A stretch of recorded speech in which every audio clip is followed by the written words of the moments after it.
Welcome to the Shifting with Marlee podcast. I'm Marlee. Thank you for joining me wherever you are. All that I ask of you, the listener, is to have an open mind and an open heart. And in return, I offer you myself.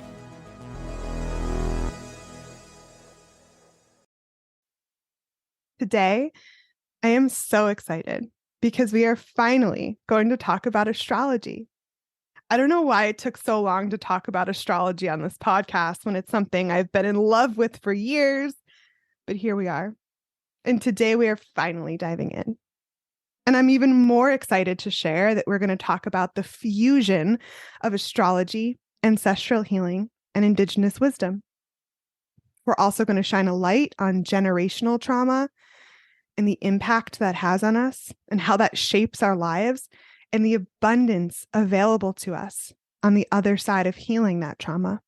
And we are, of course, going to explore astrology as a tool to understand ourselves on a deeper level and a tool to help us heal. Because as Mary Shields puts it so beautifully, what you heal within yourself, you heal for your whole family line. Here to guide us on this journey today is Mahlet Yared, also known as Mahi. Mahi is an astrologer, writer, and host of the Gersha Guide podcast. Welcome, Mahi. I'm so excited to be here. Thank you for having me. Thank you so much for being here today. I've been inspired by your work for a while, so I'm so excited to connect with you today. Me too. Yes, let's talk all things astrology and healing. I love that quote you introduced with. That's beautiful. Yes. And before we dive in, can you please let people know where they can find you? Sure. So I mostly hang out on Instagram and TikTok at justOneGursha. JustOneGursha.com has my free resources and offerings as well for you to explore. You can listen to my podcast wherever you like to listen to podcasts. And yeah, come hang out. Awesome. So to start off today, Mahi, can you please share with us your journey to where you are today? Yes. So from a very young age, I had a strong interest in astrology. I actually didn't know how young until I looked back at my childhood journals. I've always been a journaler. Like I have so many of my feelings over all the years chronicled in journals. And as young as 8 years old, I was like writing about feeling very connected to my sun sign. And then in middle school was using astrology to navigate like flirting with boys and friendships. Like, oh my God. I know. So this tool really spoke to me. I first looked at my full birth chart after I graduated college. So it took me quite a bit of time to see what all of my placements, all of the asteroids looked like. And it seemed really cool, but the language of all that information was so overwhelming. And then I go into law school and I am very much cut off from this creative, spiritual side of myself. I mean, I say that, but I was also the classmate who, like, when we were talking about exams and stuff, I was like, don't speak that into the universe. Like, I was saying stuff all the time that definitely gave off that I was always spiritual and intuitive. And after law school, I found myself really burnt out, no desire to practice. Like, I checked off all the things of like, doing the things in law school that made you quote unquote successful, like secured the 6-figure firm job, was starting that. And I remember like when my bar exam books arrived before I graduated to my doorstep and like at the end of my 3L year and like feeling this sinking feeling of like, oh my gosh, this doesn't feel right. Like I had enjoyed law school, that felt right. But like that was a turning point for me. And, you know, I was stubborn. I was like, I should just keep going on this path. And it was the universe that really stopped me. I failed the bar exam twice. I was let go from my position at the firm. And I really had to ask myself for the first time in a while, like, what is it that I really want to do? What is the impact that I want to create? I'm feeling so miserable studying for this. Like, I'm clearly being stopped and redirected. And that's when I revisited my childhood journals and remembered my love of astrology and spirituality. And I decided I wanted to become a student of astrology. And at the time, like in 2019, I had just started posting like cultural recipes on Just One Gursha. That's how it started. People saw me eating delicious cultural vegan meals and they're like, how do you make that? So I started sharing that, but also telling the deeper stories, the cultural histories, the indigenous wisdom of all these cultures around the world that inspired my veganism. Like I was not the smoothie and salad girl. Like I was eating good and I wanted to show people what that could be like. And as I was, sharing those creative sides of myself that I'd kind of blocked off the last 3 years, behind the scenes, I was like taking astrology courses. I was starting to get readings. I was figuring out how this analytical writer side of me could bring these skills to this space. Turns out there's a lot of attorneys turned astrologers. And the study of looking at the patterns of the stars really mirrors the pattern of analyzing case law in the legal field. You're looking at cases to figure out what a client should do. You're trying to, for me, I was really drawn to like corporate law and securities regulation. So I would dive into these deep codes to figure out how to tell an investor to like classify a stock or like issue things to shareholders. And astrology was like that same skill set, but a new language. And that's where I started my journey.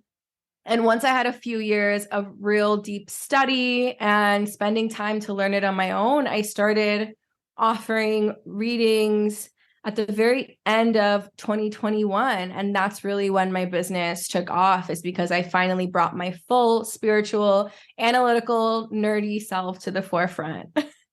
Oh, wow. Thank you so much for sharing that. I have like the biggest smile on my face from that story.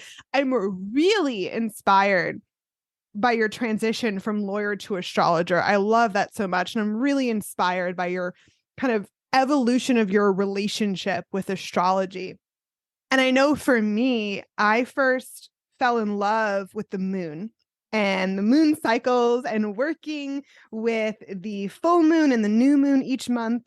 And then I had my first birth chart reading in 2019, and that kicked off my exploration into sun, moon, and rising signs for myself and my family and my friends, for a few years, reading some books on that. And it was so fun. And astrology really helped me understand myself on a deeper level. And I felt very seen with astrology. Yes, yes. We are always in relationship to nature. And I think that, especially in the Western world, there's so much of this focus on individualism. And like the truth is, like, we are actually like part of a fabric of humanity. And I feel like astrology reminds us of that, and that we are in relationship to everything around us, to every being around us.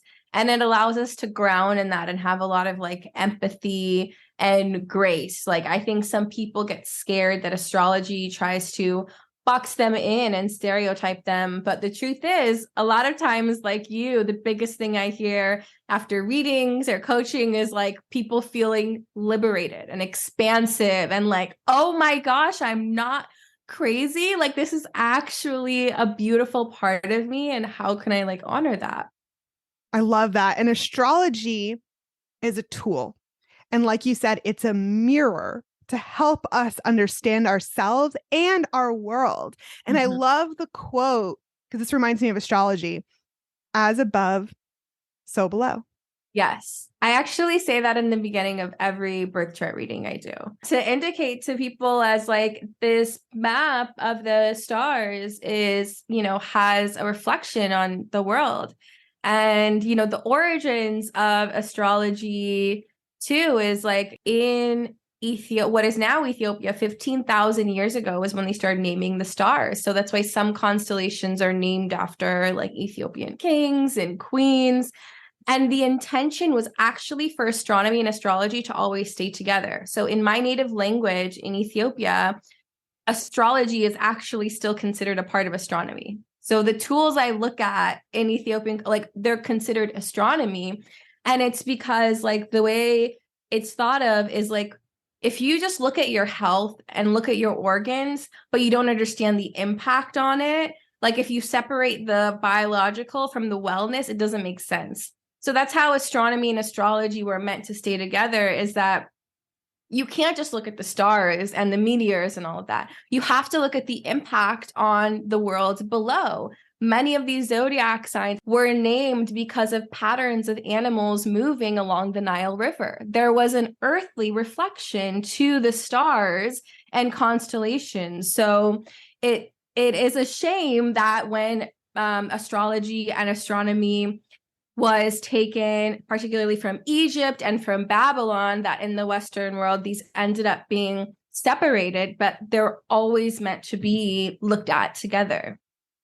I love that fusion of science and spirituality.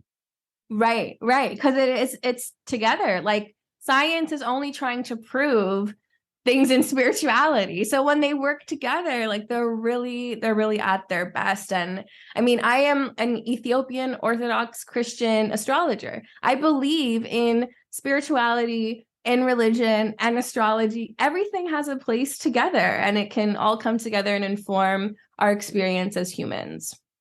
Yeah, and I want to touch on that because I'm actually now in my astrology journey really into astrology for the collective, like on the ground, how astrology is affecting us on the ground and how astrology helps us understand larger trends that we're seeing in society, because I find it so fascinating. So I want to talk about this for a bit. Yes. Can you please share with us a bit about some of the recent major astrological transits that have big impacts, like Saturn entering Pisces and Pluto entering Aquarius, and what energies these will bring to the collective? Absolutely. So for these planets, geographically, these are outer planets, and these planets indicate more collective shifts, whereas the planets that are much closer to the Earth reflect a lot more about our like personal characteristics and personality. And so Saturn takes about 28 and a half years to make its way around the sun. And so depending on when you were born, it'll take about 28 and a half years for Saturn to make it back to the sign that you were in. And Saturn is the energy of discipline, responsibility, commitment. It wants you to work for it. I like to think of Saturn as like the Mr. Miyagi in the Karate Kid journey. Is like Saturn isn't trying to punish you, but Saturn is going to make you like wax on and wax off so you can like kill it when you're at a match. And that's what the Saturn return is. It's the first time that a soul has enough life experience to look at the themes of discipline, commitment, responsibility, the relationship with the father or paternal energy in their life, and see like, are these systems, are these working for me? Are these not working for me? Should I be changing these? And you have the option and free will to either escape from your Saturn return lessons and try and, fall back into like either like kind of being babied by your family and like really staying stuck in that role. Or you have the opportunity to engage with them. And when you engage with them, you feel how challenging Saturn is. It's not easy. Even if you like don't really show up for it. I've read the charts of people who like really kind of, I don't know, in a way didn't make the most of their Saturn return opportunity. It's still challenging. It still brings up so much. And it takes about 3 years to be in that transit. So we are both of the Saturn Aquarius generation. We just completed our Saturn returns about a month ago and are very much still integrating those lessons and wisdom. But Saturn entered Pisces on March 7th. And so that ushered in this next generation. So the people who have Saturn in Pisces are going to experience it the most personally, but their personal journey is also reflected in the collective. We all feel Saturn transits. And so Saturn in Pisces is really bringing us up to how we engage with spirituality, how we engage with escapism, things like binge watching TV. Saturn in Pisces is bringing a lot of people to be more interested in sobriety, in mocktails, right? Like I stopped drinking a few years ago, and the mocktail game is getting so insane right now because people are being drawn to it. People are also being drawn to practices like fasting. Like I've seen on TikTok, there's so many non-Muslim people fasting, non-Orthodox Christian people like fasting just to challenge themselves spiritually. So Pisces brings this kind of either commitment to spirituality, or another way you can engage with Saturn in Pisces is like running away from things, falling into daydreams, falling into disengaging from the world, disengaging from yourself and abandoning yourself. So we always have free will with these collective transits, but we will notice themes. I think Saturn in Pisces also brings an energy of like, who do we look to for guidance? So like in some spaces this can be a rise of things like fundamentalism and religion, but it can also really bring a kind of unity between people of different spiritual practices, of people recognizing and valuing each other's approaches and not feeling like it's my way or the highway. So that's a really beautiful energy, but Pluto is real intense. Pluto brings a whole different energy. Pluto takes 248 years to make its way around the sun. It's a very small but mighty planet energetically, and it's the planet of transformation, rebirth in a way that's really uncomfortable. I say like Pluto is the energy that like goes into your closet and pulls out the really deep skeletons that aren't just your skeletons, but are the skeletons of many generations before you, like. And our DNA carries information of like 14 generations before us. So the way that Pluto interacts with us and the things it brings up are far beyond us. Obviously, people don't experience Pluto transits, countries and institutions do. But every time Pluto moves into a new sign, we're all impacted. Entire countries are impacted together. So Pluto just moved into Aquarius. Like Saturn and Pluto literally were moving in the same week. It was so intense. It doesn't always like line up in that way. But Pluto had been in Capricorn since 2008. And that was the Pluto return of the United States, actually, as a country.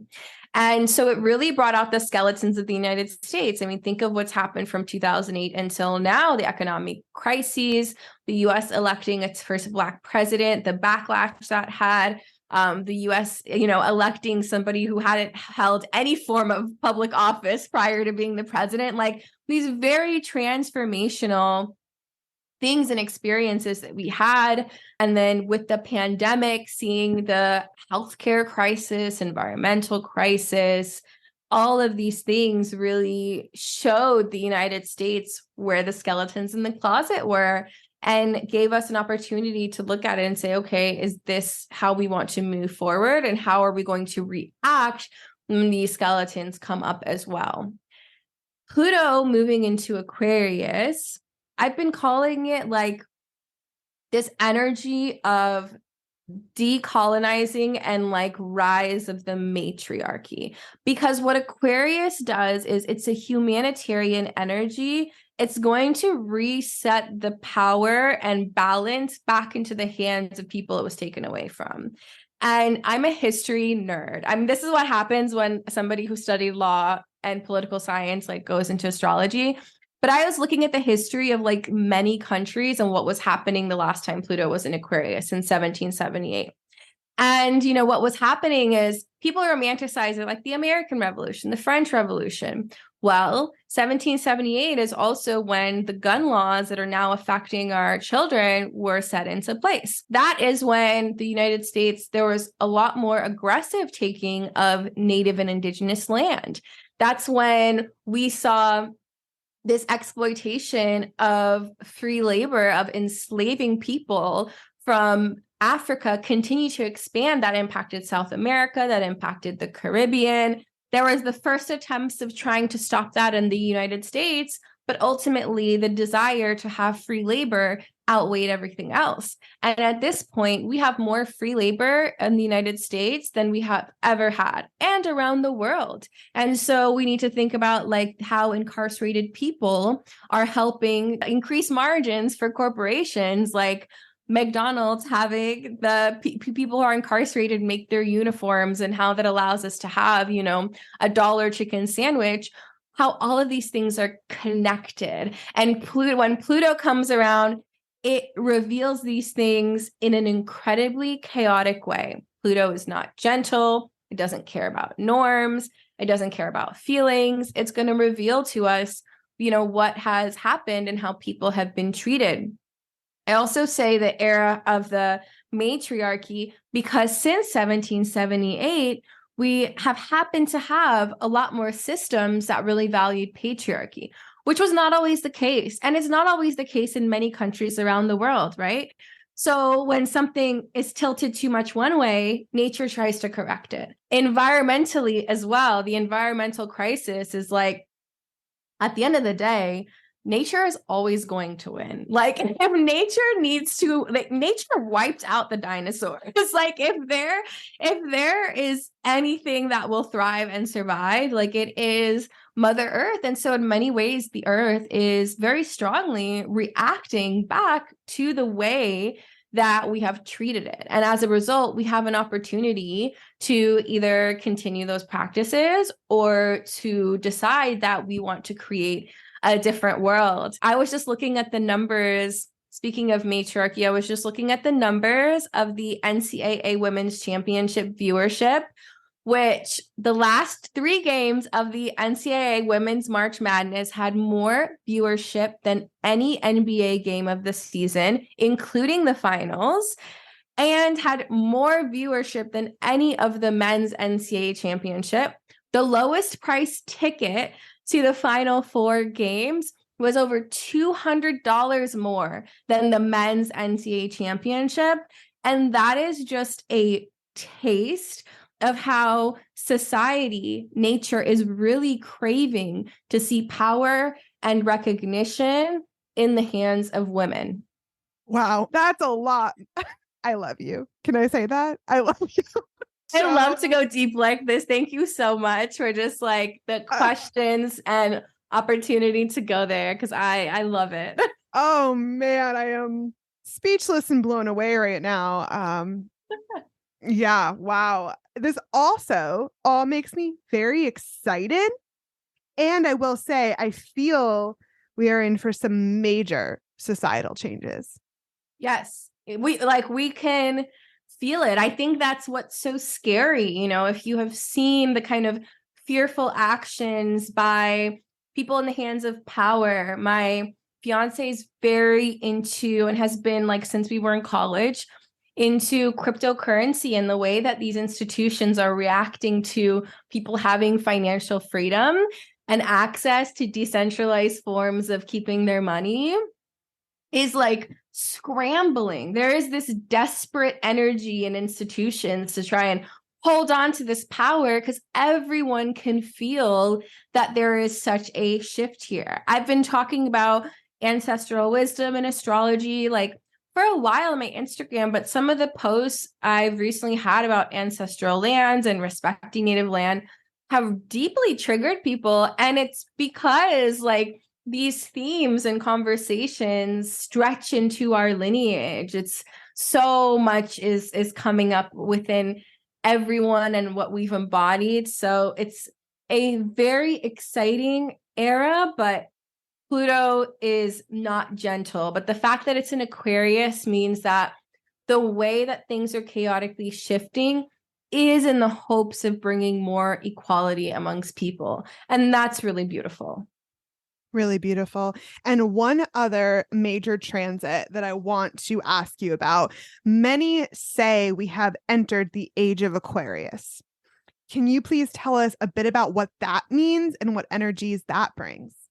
Yes. So the Age of Aquarius, these ages last thousands of years. And so the impact that you see is super long term. The age of Pisces was really defined, and that was the last one. This is confusing because the ages don't move in the same sequence as signs do through the zodiacs. And so we last had the age of Pisces, which was really catapulted by the legacy of Jesus and like creating this expansion of those beliefs, which happened to take the form of Christianity, which led to things like colonization and capitalism, right? All these things are very related to each other.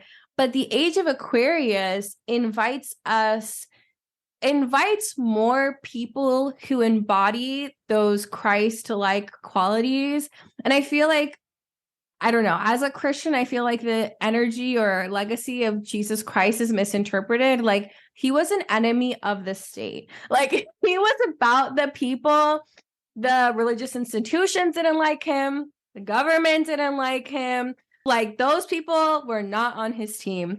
And so the Age of Aquarius invites in more forward-thinking, intuitives, radical people who have a greater vision for humanity and who are willing to be ostracized in order to promote those things to take place. So where we had an era where we only look to one or a few prophets or leaders or people to embody that, the Age of Aquarius invites in that energy to come out of humanity more. And so I love that we're having this Pluto and Aquarius. I think that Pluto and Aquarius is really like a huge kickoff era to what the Age of Aquarius is going to bring.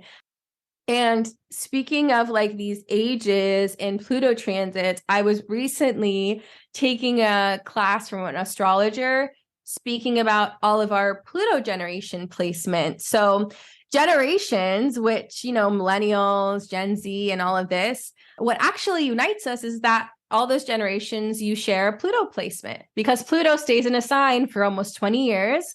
And so each generation has a different Pluto sign.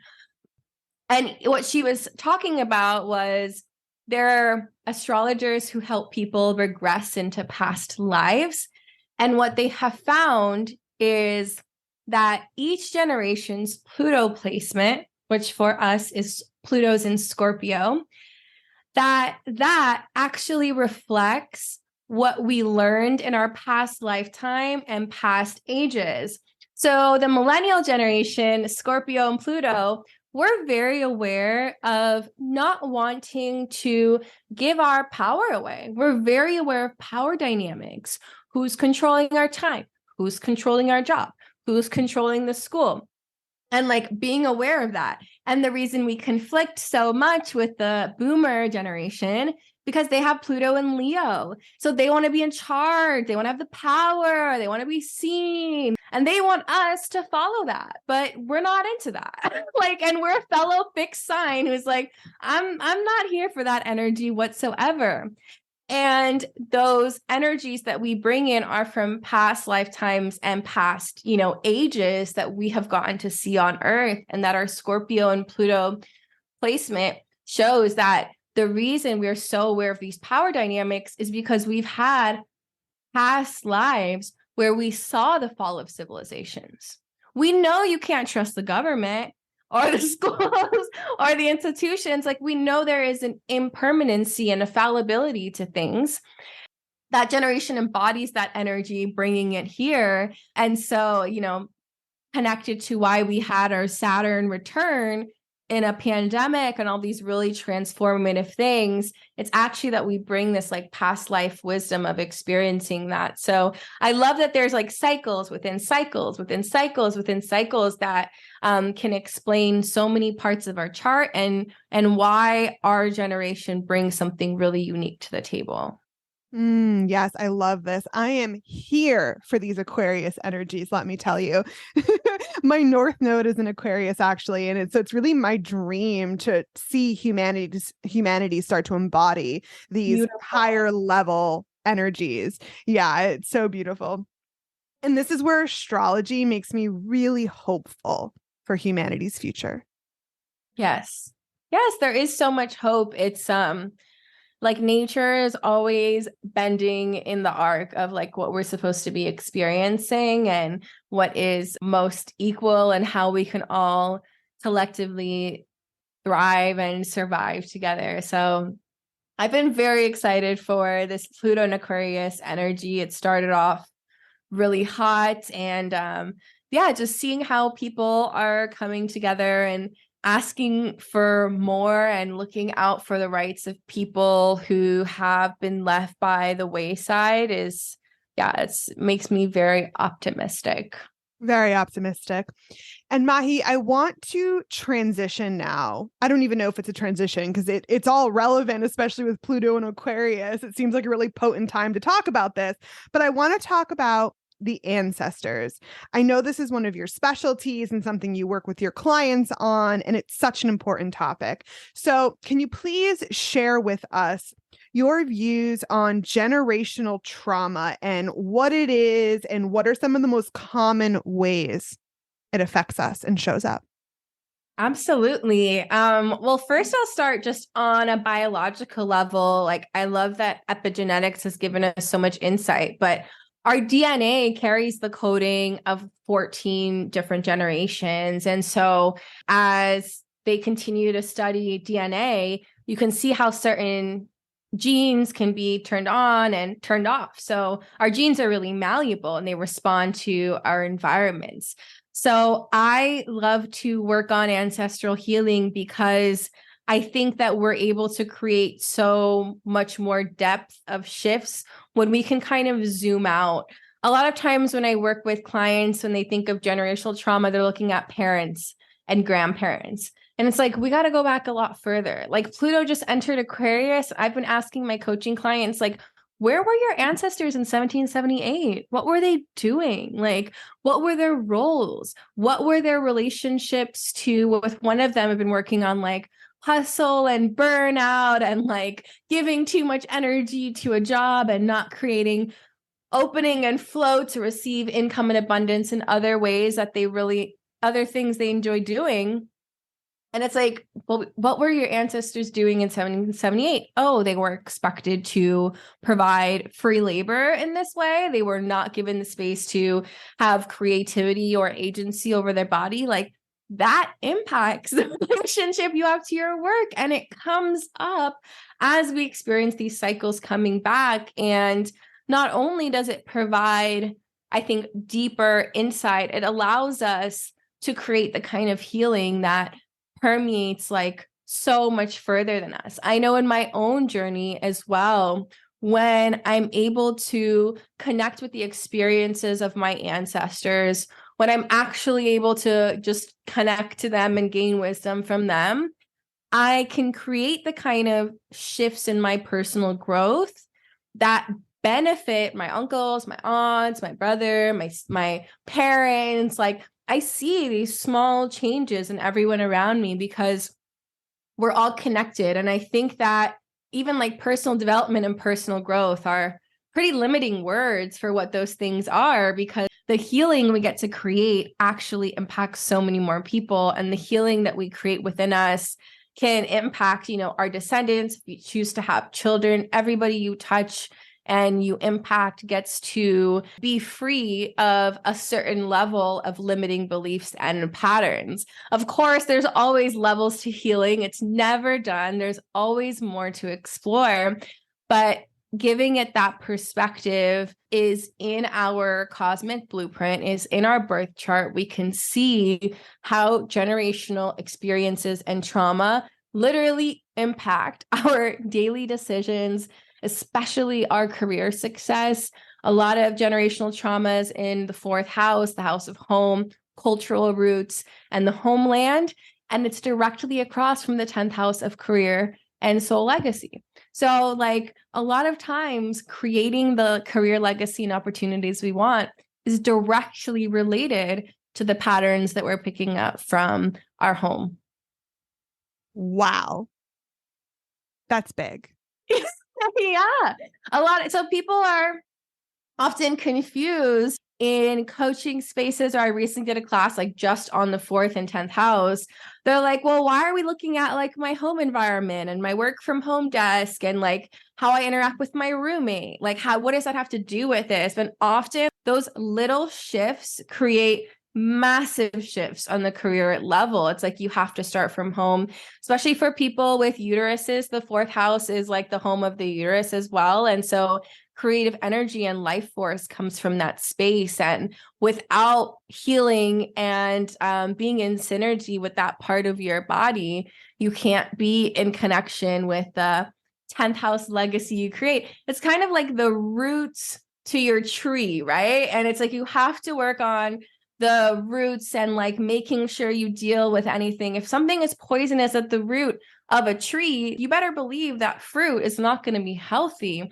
So the fruit is your 10th house, gifts that you're trying to offer to people and be compensated for.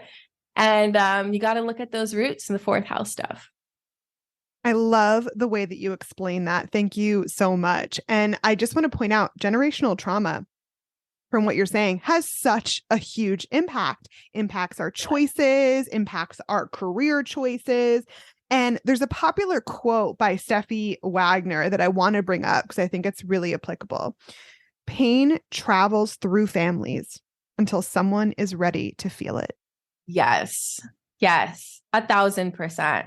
That's absolutely what it feels like. And I think that it's so brave of anybody who is willing to face those generational traumas.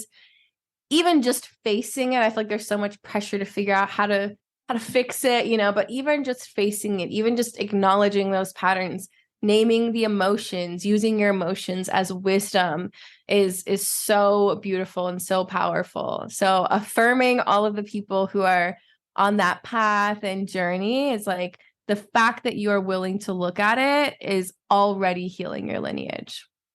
Absolutely. And Mahi, in your own life, how has generational trauma impacted you? And how did you then use astrology to find that ancestral healing and build the life and career of your dreams? Yes. So I have a Virgo Venus in the 8th house. 8th house is the house of death and rebirth and receiving resources from others and spousal resources. So Virgo Venus has reputation for being like very picky in their love life, but also gives us this great attention to detail. Lots of writers have Virgo Venus placements. And when I was a lot younger, I had no interest in getting married. And that just was not a desire I had when I was younger. My parents had a beautiful relationship, still have a beautiful relationship. And I was like, love that for them, not for me, had no interest in having children. I really wanted to maintain a sense of freedom. And I met my partner, like we were young. I mean, we were kids, we're 18 years old in the dorms. And the experience of being in relationship with him, and then later on in my 20s, starting to desire that, I was like, what? Like how it was very kind of like existential to consider like, oh my gosh, like, do I really want this kind of path for myself? But at the same time, I really feel this connection with this person. And one theme that always came up for me around marriage is that I wanted to feel free. And marriage didn't feel like it had freedom, that like I didn't want to be in a cage. Like when I was younger, I didn't even like, defining relationships. Like I preferred to just be a little more loosey-goosey in situationships because I wanted to feel free. I didn't want to feel like somebody could like own me or call me theirs. As I worked with my birth chart, I identified that the generational trauma of that was that my grandmothers were both child brides. They were married off at 13, 14 years old. And the life path that they had, one of my grandmothers like actually ran away from her first 2 marriages before she found the man that she actually loved to actually start a family with. And so the experience I was having around marriage was carrying the generational trauma of my grandmothers being child brides. And it was when I was able to come face to face with that and have compassion for that and heal that and also say, how lucky am I to just like choose to be with a person and to, from an authentic place, desire this experience and not having this fairy tale of what it is, but like experiencing a partnership that allows freedom, that allows me to feel like more of myself and not less of myself. So by engaging with that, I was able to, in my long-term relationship, really decide, envision, and have conversations around wanting to be married, which was something I never thought that I would do. So that was major for me. And yeah, it's interesting through the wedding planning process. I think a lot of people assume heterosexual young woman always dreams of marriage and dreams of these things. And yeah, that hadn't been my experience. My parents didn't even have like a wedding with like a white dress or anything. So many things I'm getting to do for the first time, and I'm honoring the choice and the ability to take this path and feel more free in the process, and kind of having grace for like that fear wasn't mine. That fear is no longer here. I am free. I can continue to be more free. And I don't have to repeat those patterns. It's really beautiful. Thank you for sharing. I really resonate with that. And how do you think generational trauma impacted your career choices? Oh my gosh. That was huge. There was a lot of desire to guarantee that I had a lot of safety from politics, government, and laws. Growing up, so both of my grandfathers were in the military, and as regimes and like had prestigious careers, but as regimes shifted in Ethiopia, there, was a lot of violence against people who were in leadership of the regimes below. So, I mean, everything from like their stories. I mean, one of them was like in prison my whole life, even though he was Secretary of Finance just before that, because the regime shifted. And the other one, he was personally okay, but all of the men who he worked with were executed. My parents came as political refugees. There was all of this uncertainty around laws and government and how politics could change your life. My father's activism had him exiled from his home country again. As I was older in law school, he wasn't able to go back for some years because of his activism. So I always felt from my home experiences that government, politics, law can change your life in a heartbeat. And my first career choice was to be safe from those things. So for undergrad, I studied political science and got a human rights minor. And then I went to law school. While I was in law school, I interned. I was going to law school in DC. I interned at all these like federal government internships and like working in their legal departments. I wanted to know the ins and outs. One of the internships I did at State Department, I had to get like this massive security clearance for. All of these things, like I wanted to see the core of how the government worked. And I think that once I had graduated law school, I suddenly felt safe enough to actually think about my career in a way that like, what do I want? Whereas like leading up to that, I was like, how do I get safe? How do I keep myself safe? How do I make sure I'm never in a position? And it's like, once I secured that, it was like, all right, now I don't want to practice anymore. So it absolutely impacted my career. I always say to people to have grace too for your first career choice, because often we are responding to generational trauma and often we are trying to create safety for ourselves or protect things that we wish somebody protected in our lives as a little kid. And it's only when we've kind of been able to achieve that we can choose something else. Thank you for sharing that. I love that. And as we grow and evolve and heal this generational trauma, our careers can evolve too, right? It's okay to change. Mm-hmm. So, Mahi, how can astrology help us with healing this generational trauma and diving further into ancestral healing? Yes. Oh my gosh. Well, there's so many beautiful placements in the birth chart There's one in particular I do want to shout out, which is the Chiron placement. A lot of people don't share or talk about, like sometimes you might have a reading and not even dive into Chiron, but it's an asteroid in our birth chart, and it's called the wounded healer amongst astrologers because it's where experiences that were traumatic to you get to become the way that you heal the world and get to be something that you can offer as medicine. So, for example, I keep thinking of Burna Boy, who's a Nigerian singer, rapper, Afrobeats king. I was looking at his birth chart and noticed his Chiron placement is related to the way that he communicates.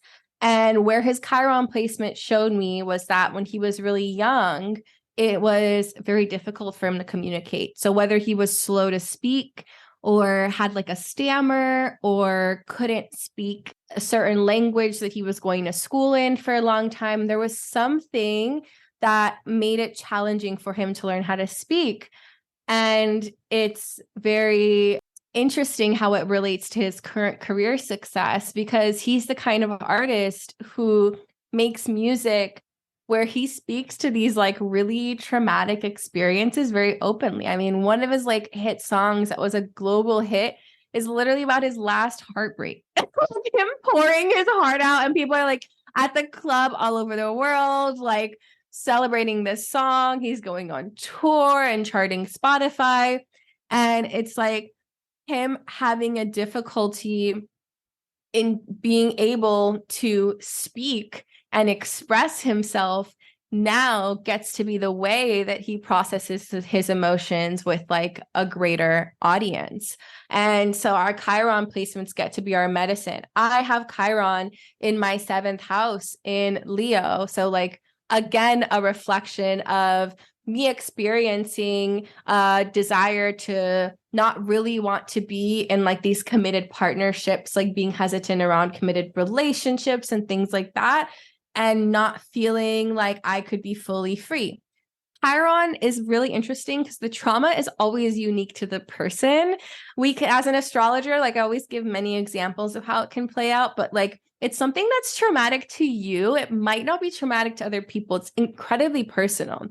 And then that gets to be the healer, because like for me, where it was very difficult to create those forms of intimacy, like I thrive so much in one-on-one work, in one-on-one collaborations, like things like this, and like one-on-one coaching, because I know and have experience knowing what it feels like to be super trapped or not seen.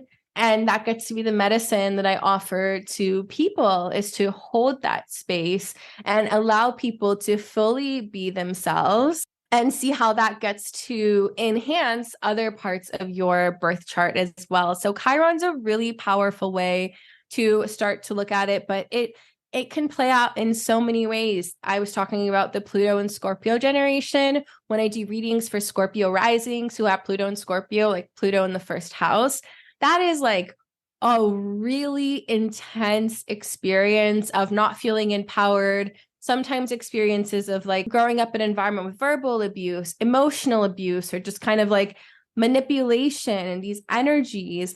And a lot of times those people find freedom in learning how to express themselves, learning how to have a empowering and not toxic relationship with their own bodies and things like through that placement. That's a placement that I've been getting a lot of people in recently.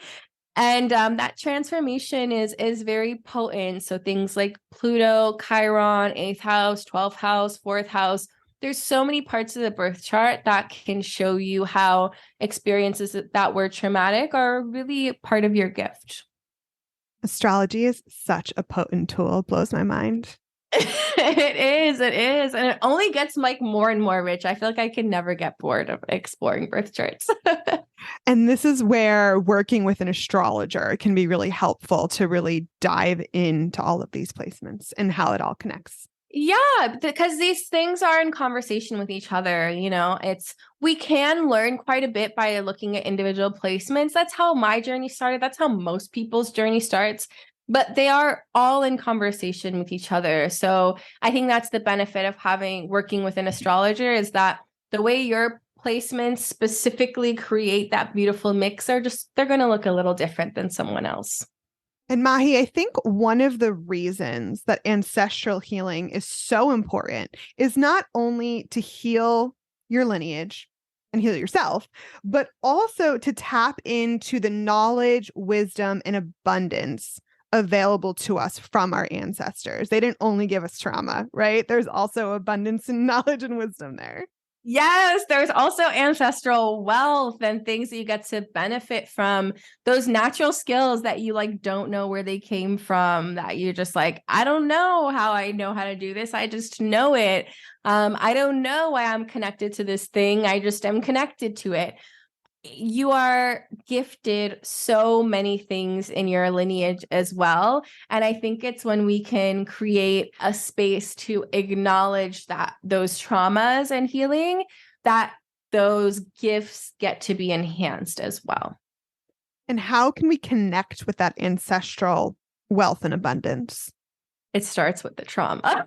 It starts with the trauma and the healing. No, I think that one big step that we can all take in embracing our ancestral gifts is actually in the way that you communicate with yourself and your intuition, allowing yourself to listen to yourself and take that seriously and at face value, and not putting it into like forcing yourself to be logical. There's so much wisdom in the intuition, and that's where your soul is speaking. And that's how a lot of times your ancestors and their wisdom comes through when you create that spaciousness to listen. So activities like meditating, whatever that means to you, it can be with music in a car, singing along to it, or having some quiet space, journaling.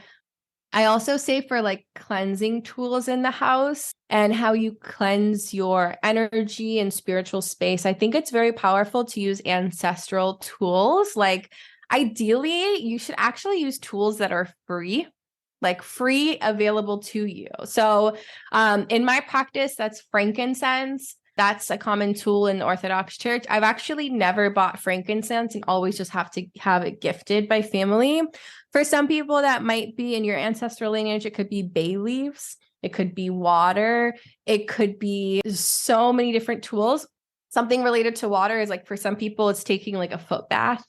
Doing a little foot bath cleanses your aura. So I think the best tools are ones that your ancestors have used, if you're able to locate them. If not, your cultural lineage, your homeland, your cultural roots, whatever was naturally available in that space, even if it's plants, thinking about how you can grow them and make it so it's accessible is a really powerful way to connect with their energies. Thank you. That's all really helpful. And this makes me so excited. I want everyone to be able to access this. Yes, it should be accessible. And this wisdom from our ancestors is part of the abundance, right? Absolutely. The wisdom is like the keys to the abundance. Like it unlocks it for you. When you have that connection, when you have that space, it's like they open up possibilities that you didn't even know were there. And I feel like, tell me if you agree, collectively, we're in a time of remembering. Absolutely. Absolutely. I think Pluto and Capricorn did that a lot by, Capricorn's about institutions and governments and things. So Pluto kind of like wrestled up the institutions, but Aquarius energy is really about connecting to those deeper, truer parts of ourselves and the collective. And this is absolutely the era of remembering. And we all have the opportunity to do things that our ancestors have never done, to build bridges with each other in a way that they weren't able to. And I'm always excited by the thought that more and more people are doing this work and accessing these parts of themselves. The era of remembering. It is. I love that. Mahi, what you're bringing to the world in this fusion that you work with of astrology, ancestral healing, and indigenous wisdom and ancestral abundance, it's so important. Your perspective is so important. So just thank you so much for sharing all this today. I'm so grateful. Oh, you're so welcome. This is such a pleasure. I can seriously talk about this like all day long. It's just such a passion of mine. And I love helping people connect to more of themselves. And I want to bring it really quick to a really tangible, actionable place for everyone listening. So, do you have any other tips or tools for healing that generational trauma and unlocking that ancestral healing that you can share with us today?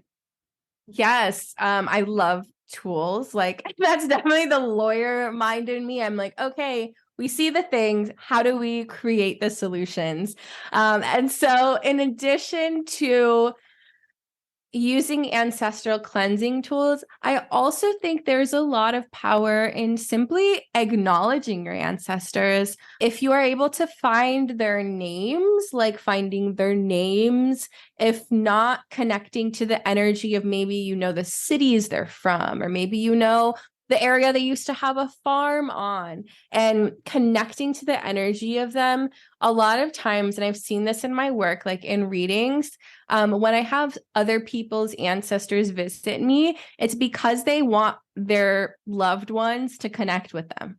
And they're just not. Like, that's the only reason they come to another spiritual channel, is like, they just are looking for a way to connect. And so if somebody who has a birth chart reading with me, if I'm the closest channel to connect, then they're going to come that way. But the moment that I acknowledge with that person that that's what they're trying to do, then that energy goes to that person. The ancestor has a channel and opportunity. So making sure that you are opening your channel and creating a comfortable place, looking at pictures of your ancestors, if you know like what kind of plants they like to have, things like that can really connect you like so powerfully. And so holding space for ancestral wisdom to come through can help guide you, because it's not easy facing generational trauma without their assistance, without that divine support. Like it's really challenging. I 1,000% acknowledge that. But when you invite them in, it gets to be like you have a team, your ancestors, maybe your angels or other deities or God. Everyone gets to come and help you with this process.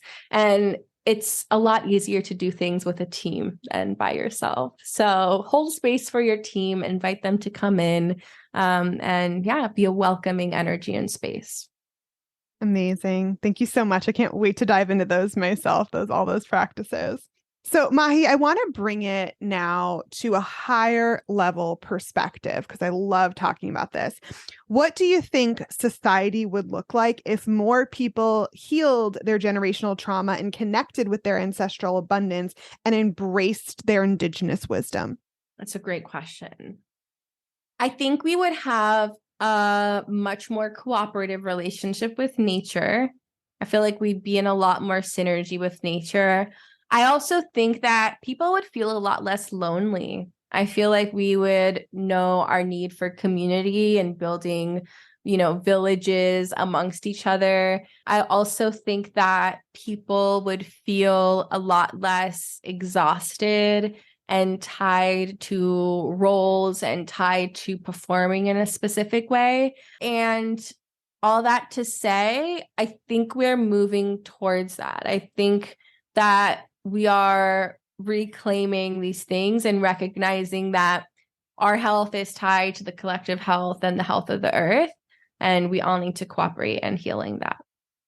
I love that answer. Thank you so much. And I think there would be a huge restructuring of so many different systems as well. And I think we would see a lot more passionate people. And I think we'd unlock a whole new level of creativity as well.